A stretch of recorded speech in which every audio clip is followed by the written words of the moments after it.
आज भारत की विकास यात्रा का एक महत्वपूर्ण पड़ाव है। ये 140 करोड़ भारतीयों की आकांक्षाओं का बजट है। ये हर भारतीय के सपनों को पूरा करने वाला बजट है। हमने कई सेक्टर्स युवाओं के लिए खोल दिए हैं। सामान्य नागरिक विकसित भारत के मिशन को ड्राइव करने वाला है। ये बजट एक फोर्स मल्टीप्लायर है। ये बजट सेविंग्स को बढ़ाएगा, इन्वेस्टमेंट को बढ़ाएगा, कंजम्पशन को बढ़ाएगा और ग्रोथ को भी तेजी से बढ़ाएगा। मैं वित्त मंत्री निर्मला सीतारमण जी और उनकी पूरी टीम को इस जनता जनार्दन का बजट, पीपल्स का बजट, इसके लिए बहुत बहुत बधाई देता हूं। साथियों, आमतौर पर बजट का फोकस इस बात पर रहता है कि सरकार का खजाना कैसे भरेगा, लेकिन ये बजट उससे बिल्कुल उल्टा है। लेकिन ये बजट देश के नागरिकों की जेब कैसे भरेगी, देश के नागरिकों की बचत कैसे बढ़ेगी और देश के नागरिक विकास के भागीदार कैसे बनेंगे, ये बजट इसकी एक बहुत मजबूत नींव रखता है।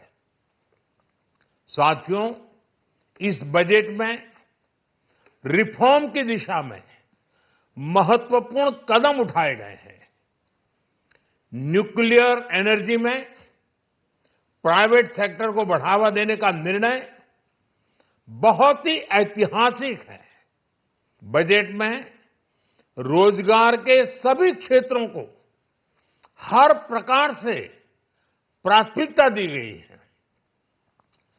लेकिन मैं दो चीजों पर ध्यान आकर्षित करना चाहूंगा। उन रिफॉर्म्स की मैं चर्चा करना चाहूंगा जो आने वाले समय में बहुत बड़ा परिवर्तन लाने वाले हैं। एक, इंफ्रास्ट्रक्चर स्टेटस देने के कारण भारत में बड़े शिप्स के निर्माण को बढ़ावा मिलेगा। आत्मनिर्भर भारत अभियान को गति मिलेगी और हम सब जानते हैं कि शिप बिल्डिंग ये सर्वाधिक रोजगार देने वाला क्षेत्र है। उसी प्रकार से देश में टूरिज्म के लिए बहुत संभावना है। महत्वपूर्ण 50 टूरिस्ट डेस्टिनेशन, वहां पर जो होटल्स बनाएंगे, उस होटल को पहली बार इंफ्रास्ट्रक्चर के दायरे में लाकर टूरिज्म पर बहुत बल दिया है। इससे हॉस्पिटैलिटी सेक्टर को, जो रोजगार का बहुत बड़ा क्षेत्र है, और टूरिज्म जो रोजगार का सबसे बड़ा क्षेत्र है, एक प्रकार से चारों तरफ रोजगार के अवसर पैदा करने वाला एक क्षेत्र को ऊर्जा देने वाला काम करेगा। आज देश विकास भी, विरासत भी इस मंत्र को लेकर चल रहा है। इस बजट में भी इसके लिए भी बहुत महत्वपूर्ण और ठोस कदम उठाए गए हैं। 1 करोड़ पांडुलिपियों के लिए, संरक्षण के लिए, मैन्युस्क्रिप्ट के लिए ज्ञान भारतम मिशन लॉन्च किया गया है। साथ ही भारतीय ज्ञान परंपरा से प्रेरित एक नेशनल डिजिटल रिपोजिटरी बनाई जाएगी। यानी टेक्नोलॉजी का भरपूर उपयोग किया जाएगा और हमारा जो परंपरागत ज्ञान है, उसमें से अमृत निचोड़ने का भी काम होगा। साथियों, बजट में किसानों के लिए जो घोषणा हुई है वो कृषि क्षेत्र और समूची ग्रामीण अर्थव्यवस्था में नई क्रांति का आधार बनेगी। पीएम धन धान्य कृषि योजना के तहत 100 जिलों में सिंचाई और इंफ्रास्ट्रक्चर का डेवलपमेंट होगा। किसान क्रेडिट कार्ड की लिमिट 5 लाख तक होने से उन्हें ज्यादा मदद मिलेगी। साथियों, अब इस बजट में 12 लाख रुपए तक की आय को टैक्स से मुक्त कर दिया गया है। सभी आय वर्ग के लोगों के लिए टैक्स में भी कमी की गई है।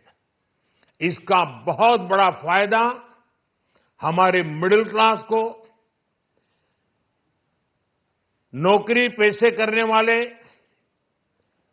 जिनकी आय बंधी हुई है, ऐसे लोगों को, मिडिल क्लास को इससे बहुत बड़ा लाभ होने वाला है। उसी प्रकार से जो नए नए प्रोफेशन में आए हैं, जिनको नए नए जॉब मिले हैं, इनकम टैक्स की ये मुक्ति उनके लिए एक बहुत बड़ा अवसर बन जाएगी। साथियों, इस बजट में मैन्युफैक्चरिंग पर 360 डिग्री फोकस है ताकि एंटरप्रेन्योर्स को, एमएसएमईज को, छोटे उद्यमियों को मजबूती मिले और नई जॉब पैदा हो। नेशनल मैन्युफैक्चरिंग मिशन से लेकर clean tech, leather, footwear, toy industry जैसे अनेक सेक्टर्स को विशेष समर्थन दिया गया है। लक्ष्य साफ है कि भारतीय प्रोडक्ट्स ग्लोबल मार्केट में अपनी चमक बिखेर सके। साथियों, राज्यों में इन्वेस्टमेंट का एक वाइब्रेंट कॉम्पिटिटिव माहौल बने, इस पर बजट में विशेष जोर दिया गया है। एमएसएमईज और स्टार्टअप के लिए क्रेडिट गारंटी को दोगुना करने की घोषणा भी हुई है। देश के एससी, एसटी और महिला जो नए उद्यमी बनना चाहते हैं, उनको 2 करोड़ रुपए तक के लोन की योजना भी लाई गई है, और वो भी बिना गारंटी। इस बजट में न्यू एज इकोनॉमी को ध्यान में रखते हुए गीग वर्कर्स के लिए बहुत बड़ी घोषणा की गई है। पहली बार गीग वर्कर्स का ई श्रम पोर्टल पर रजिस्ट्रेशन किया जाएगा। इसके बाद इन साथियों को स्वास्थ्य सेवा और दूसरी सोशल सिक्योरिटी स्कीम्स का लाभ मिलेगा। ये डिग्निटी ऑफ लेबर, इसके प्रति, श्रम एव जयते के प्रति सरकार के कमिटमेंट को दर्शाता है। रेगुलेटरी रिफॉर्म से लेकर फाइनेंशियल रिफॉर्म्स, जन विश्वास 2.0 जैसे कदमों से मिनिमम गवर्नमेंट और ट्रस्ट बेस्ड गवर्नेंस के हमारे कमिटमेंट को और बल मिलेगा। साथियों, ये बजट न केवल देश की वर्तमान आवश्यकताओं को ध्यान में रखता है, बल्कि हमें भविष्य की तैयारी करने में भी मदद करता है। स्टार्टअप के लिए deep tech fund, geospatial mission और न्यूक्लियर एनर्जी मिशन ऐसे ही महत्वपूर्ण कदम है। मैं सभी देशवासियों को एक बार फिर इस ऐतिहासिक पीपल्स बजट की बधाई देता हूं, और फिर एक बार वित्त मंत्री जी को भी बहुत बहुत बधाई देता हूं। बहुत बहुत धन्यवाद।